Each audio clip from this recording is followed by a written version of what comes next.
We pay to fly business class, not to sit in a daycare.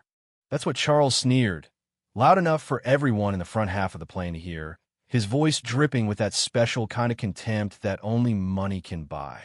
You know what I mean? The whole cabin kind of vibrated with this little ripple of snickering, side eyes, and barely suppressed giggles at Emma and her son. And you know the wild part? She didn't bite, didn't even flinch. She just hugged her boy a little closer, brushed his hair off his forehead, and let the storm pass, which, let me tell you, only made the wolves hungrier.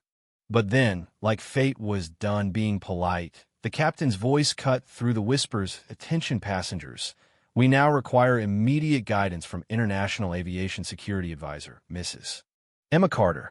If you want to see a cabin full of suits, and Pearls hit pause, that was it. Charles's cheeks went as pale as that cheap Chardonnay he kept swirling. Emma, still as stone, her son's head tucked beneath her chin, his little hand hanging on to that beat-up teddy bear like it was the last raft on the Titanic. The thing about business class is it's all polished wood, cold chrome, and big egos. Everyone pretends they belong tailored suits, silk scarves, watches that cost more than my first car. But there's always a pecking order, and Emma, with her Target jeans and faded gray sweater, her hair pulled back in a no-nonsense ponytail, while she was the fly in the caviar, if you listen to them. You ever been on the receiving end of that? That low, rolling thunder of judgment like, every side glance is an x-ray?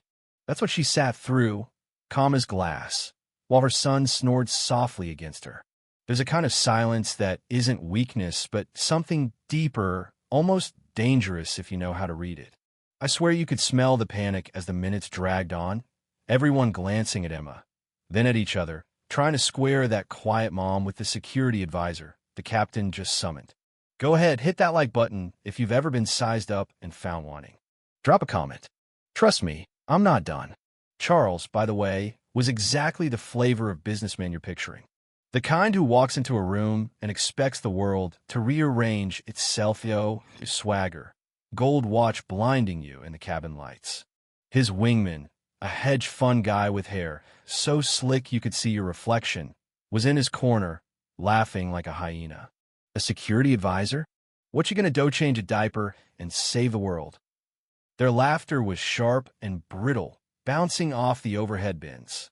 Olivia, Charles's assistant, young and hungry, chimed in with a mean girl swipe, probably used a discount ticket.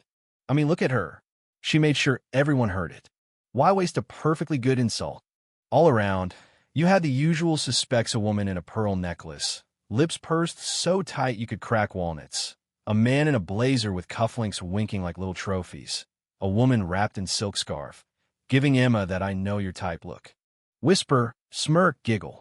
People like her ruin the experience. This isn't a bus. Did you see that suitcase? Probably got it at Goodwill. The wolves were out.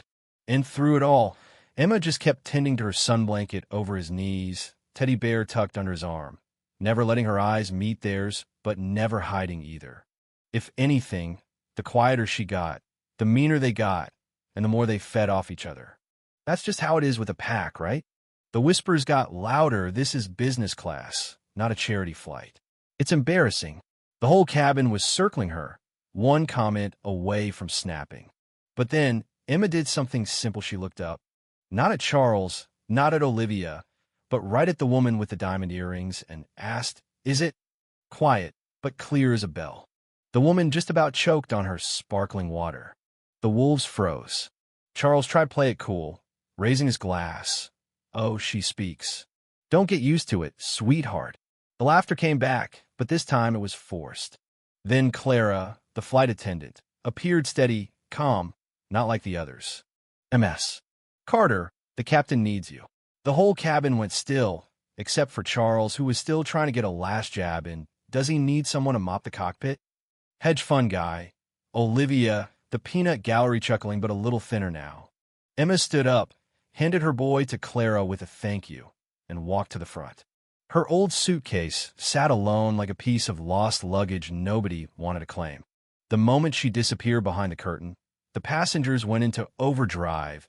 She's probably just a glorified secretary. Diversity hire. She's not fooling anyone in those clothes. Probably fetching papers for the real advisor. On and on. People desperate to believe the world was still ordered by how much their shoes cost. Meanwhile, in the cockpit, Emma was all business headset on, fingers moving over satellite comms, voice low and steady as she rattled off codes and protocols the rest of us wouldn't understand in a million years. The captain looked at her like she was the only grown-up in the room. Back in the cabin, though, the bravado was running out. Whispers grew uncertain. People were starting to wonder. When Emma came back, all eyes locked on her. The man in the linen suit, sunglasses on his head, probably wishing he was at a pool, leaned over. So, you some kind of VIP, or just good at answering phones? Emma didn't blink. You'll find out soon enough. Charles, refusing to give up, muttered about honorary titles and babysitting. But now, even Olivia's fake smile looked brittle, like she wasn't sure which side to be on anymore. The plane hit a patch of turbulence, glasses clinked. Overhead bins rattled, people gasped. Emma didn't move. Her son murmured in his sleep, and she whispered back, so soft you could barely catch it, but just loud enough that the woman with the diamond earrings noticed. Clara served Emma a glass of water with a little nod, and the whole act landed like a slap. Charles clenched his jaw, but said nothing. Then, just as things were settling, Emma's son knocked over the glass. Water everywhere. Charles was on it. Can't even teach her kid manners. Olivia laughed. Shabby little mother. Someone muttered about her being abandoned. A woman in a cashmere coat said it was sad, as if they were discussing a wounded bird. Her son looked up at her, wide-eyed, and Emma pulled him in. It's okay, buddy. And you could feel something shifting, like maybe the wolves were starting to question their own pack. A guy in a custom vest, the type always bragging about his latest deal, leaned over to Olivia. But she's just here for the free drinks. Olivia rolled her eyes. She's out of her depth. But the cracks were starting to show. Charles tried one last olive branch, slid his business card across the aisle. We should collaborate. Emma pushed it right back. You're mistaken. I don't need opportunities from you. For the first time, Charles looked rattled, hands gripping the armrests. And then the news broke. The Davenport Group is under international investigation. The cabin snapped to attention. Phones came out. Olivia's face went white as her screen lit up with a breaking news alert. Her boss, the big man, was toast. Charles's empire crumbling in real time. You could hear the sound of reputations collapsing, soft as thunder. Emma reached in her bag, pulled out a folder. Credentials that didn't just say advisor, but lead investigator, global financial oversight. The crowd murmured, probably exaggerating her role. Just a front. But it was hollow now. Charles was left whispering. You in charge? Emma nodded. You just revealed your true character to me. Boom. Charles, desperate, tried one last dig. No one truly respects you. It's only your power they want. Olivia, suddenly small, whispered, a cold woman like her will never know love. The wolves tried to get one more bite. She might save the world, but who would love her? Emma's silence was a wall they couldn't climb. Then the cockpit door opened, and the captain walked out, not just the captain, but the man from Emma's photo, the father of her son, the one she'd waited for. Ladies and gentlemen, he said, I am not just your captain. I am the man who has waited 10 years for her. Our son will be proud. The whole cabin gasped. Charles collapsed. Olivia scrolled, eyes hollow. Sponsorships evaporated. Phones buzzed with firings. Emma stood, her son in her arms, left her old suitcase behind, and walked to the front. Applause broke out, soft, then thunderous.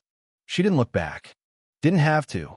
Her silence, her composure, her truth, they were untouchable. As the city lights came into view, Emma held her son close, her husband's hand resting on her shoulder, and for everyone who's ever been judged, ever been whispered about, ever felt like the world wanted you small, this was your victory lap, too. You weren't wrong. You weren't alone. You carried your truth, just like she did, and you kept going. So here are you watching from? Hit like, drop a comment, and tell me, does justice look like to you? When the world finally sees who you really are?